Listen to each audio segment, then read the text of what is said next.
जय किनकी होती है? पराजित मनोवृत्तियों वालों की जय नहीं होती।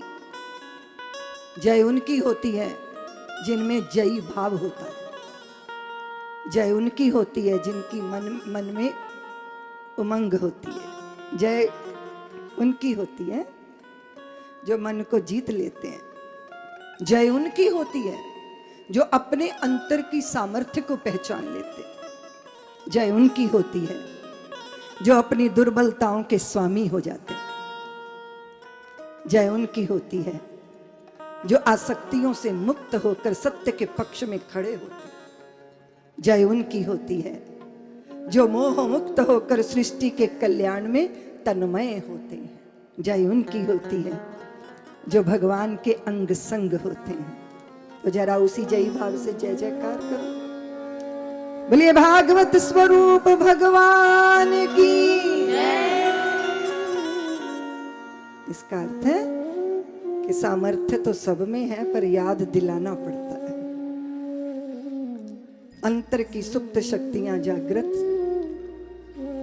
निश्चित रूप से वो सत्संग से ही संभव है। मैं यहाँ भागवत की इस वांगमयी प्रतिमा के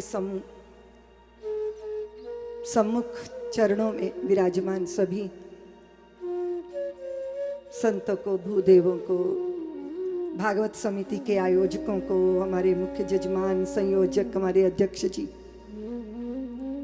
सब कार्यकर्ता और उदयपुर की इस मेवाड़ की पवित्र धरती, पावन धरती, शौर्य की धरती, भक्ति और प्रेम अर्पण समर्पण की धरती को जिन्होंने अपनी भूमिका से धन्य किया,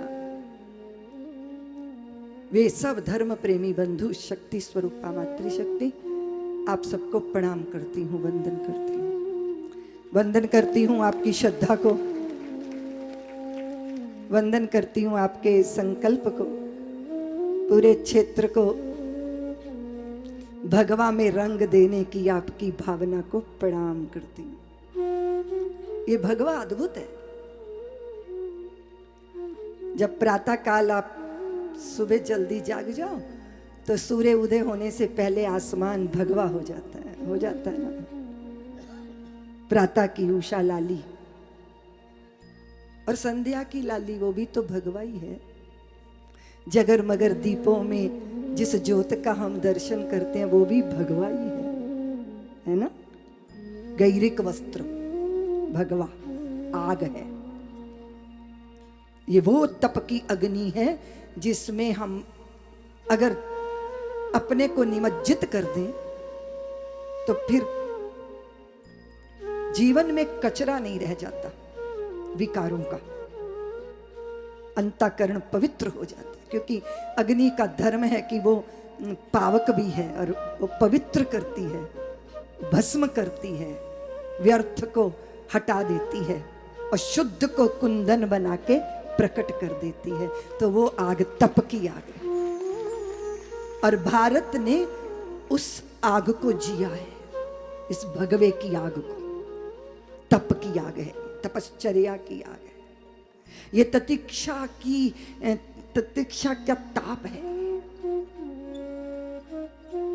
और उसमें से जीवन जब गुजरते हैं तो जीवन पे आवा आती है, आवदार हो जाता है, जीवन चमकदार हो जाता है, जीवन में तेज आ जाता है। और तप करना निश्चित है, संतानों के लिए तप करना, धराधाम की पवित्रता के लिए तप करना, स्वयं के जीवन के निखार के लिए तप करना। छोटी मोटी परिस्थितियों से व्याकुल होकर, व्यथित होकर बिखर जाने वाला व्यक्ति नहीं होता।